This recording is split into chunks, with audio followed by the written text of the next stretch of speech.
The river behind the village of San Isco had always been quiet, too quiet.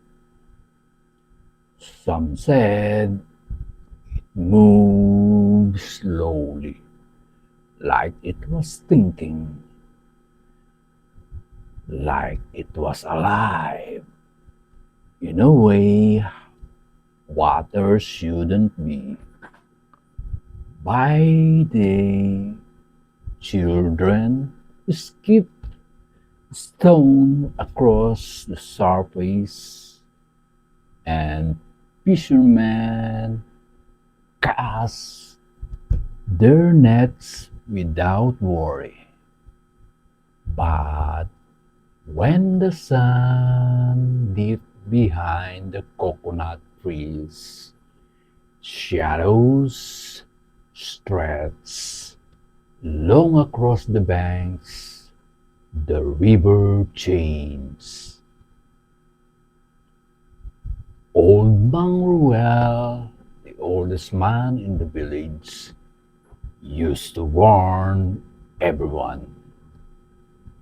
The river remembers, he would say, his voice low and serious, and something down there is listening.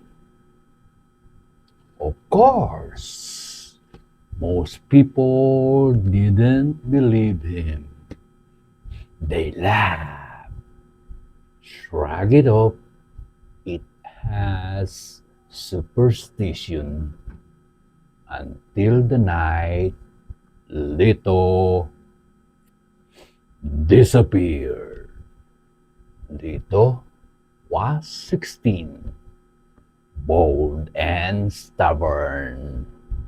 He didn't scare easily.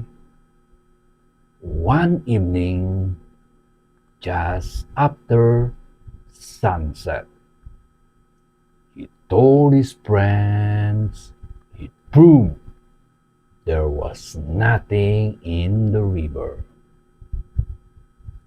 He grabbed a flashlight and headed down to the bank alone.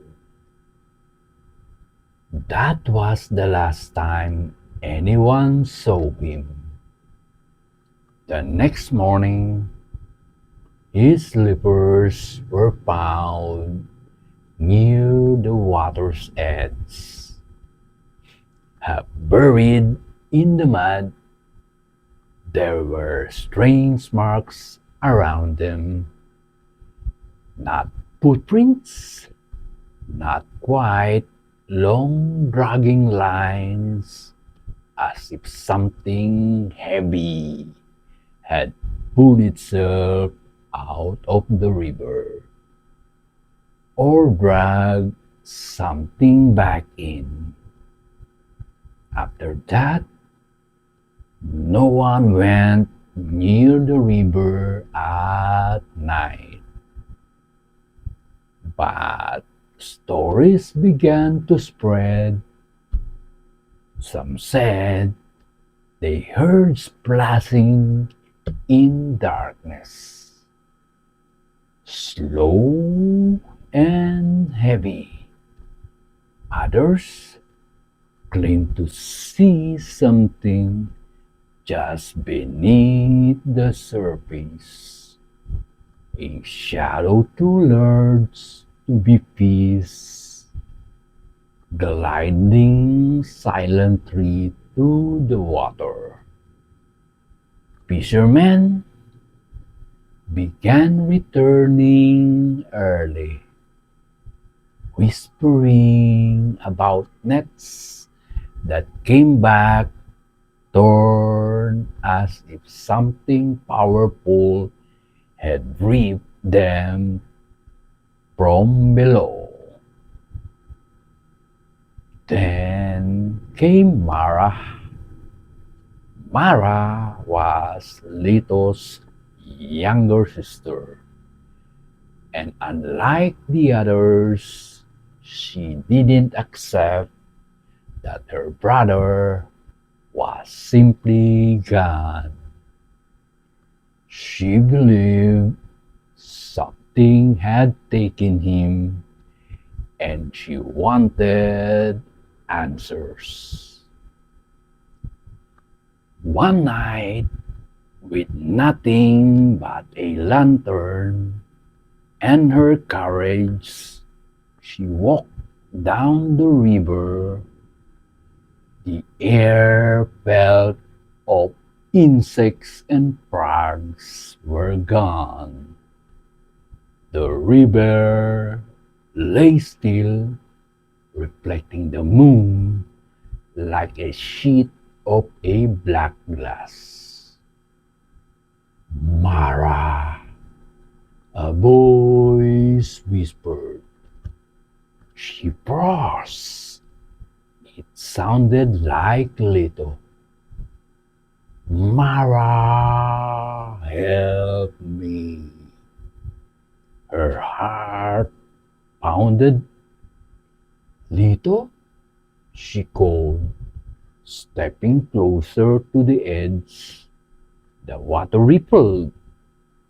At first, she thought it was just the current. But then the ripples grew larger, spreading outward, breaking the smooth surface. Something was rising. Slowly, a shape emerged, not at all once, but in pieces. First, a long, pale arm, too thin and too long, then another, then a head, sleek and glistening with hollow, dark eyes that reflected the lantern light. It wasn't human. Its mouth stretched wide in a twisted imitation of smile. Mara, it said again. But now the voice was wrong, layered, like many voices speaking at once. She stumbled back, nearly dropping the lantern. The creature dragged itself halfway out of the river. Its body was long and serpentine, covered in patches of mud and algae. Water poured of it, but the river behind stayed perfectly still, as if it wasn't connected to the world anymore. Where is my brother? Mara demanded, her voice shaking. The creature tilted its head. Your brother is part of the river now. Before she could react, one of its long arms shot forward and grabbing her ankle. Its grip was cold, unnaturally cold. Mara screamed and kicked, managing to break free. She grabbed her lantern and threw it at the creature. The glass shattered, and the flame burst briefly, lighting up its full form. That's when she saw them faces. Dozens of faint shifting faces across its body. Wrapped beneath skin, some were screaming, some were silent. One of them looked like Lito. The creature hissed, retreating slightly from the light. Mara didn't wait. She ran faster than she ever had, back toward the village. The next day, she told everyone what she saw. This time, no one laughed. Manuel nodded grimly. It's awake, he said. The river spirit, or whatever it has become, it feeds on those who come too close. It keeps them. What do we do? Mara asked. The old man looked at the river. We reminded that it is not the only thing that can take. That night, the villagers gathered at the riverbank. Not fear, but with fire. Torches, drums, and voices filled the air. They didn't approach quietly. They made noise, loud and relentless. The river began to stir. The creature rose again, angrier this time. Its body writhing just beneath the surface. But this time it didn't came alone. The villagers threw offerings into the water. Old germs, herbs and symbols passed down through generations. Manuel stepped forward and spoke words in ancient dialect few still understood. The water churned violently for a moment. It seemed like the creature would surge forward, attack, drag them all into the depths.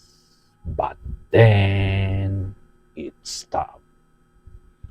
The faces on its body flickered, twisting as if fighting against some unseen, a deep, echoing sound rose from the river like a groan from the earth itself. Slowly, the creature sank back beneath the surface. The river calmed. Since that night, no one has disappeared, but the villagers still avoid the river after dark, and sometimes when the moon is full and the water is perfectly still, Mara swears she sees faces just beneath the surface, not trapped, not screaming, waiting.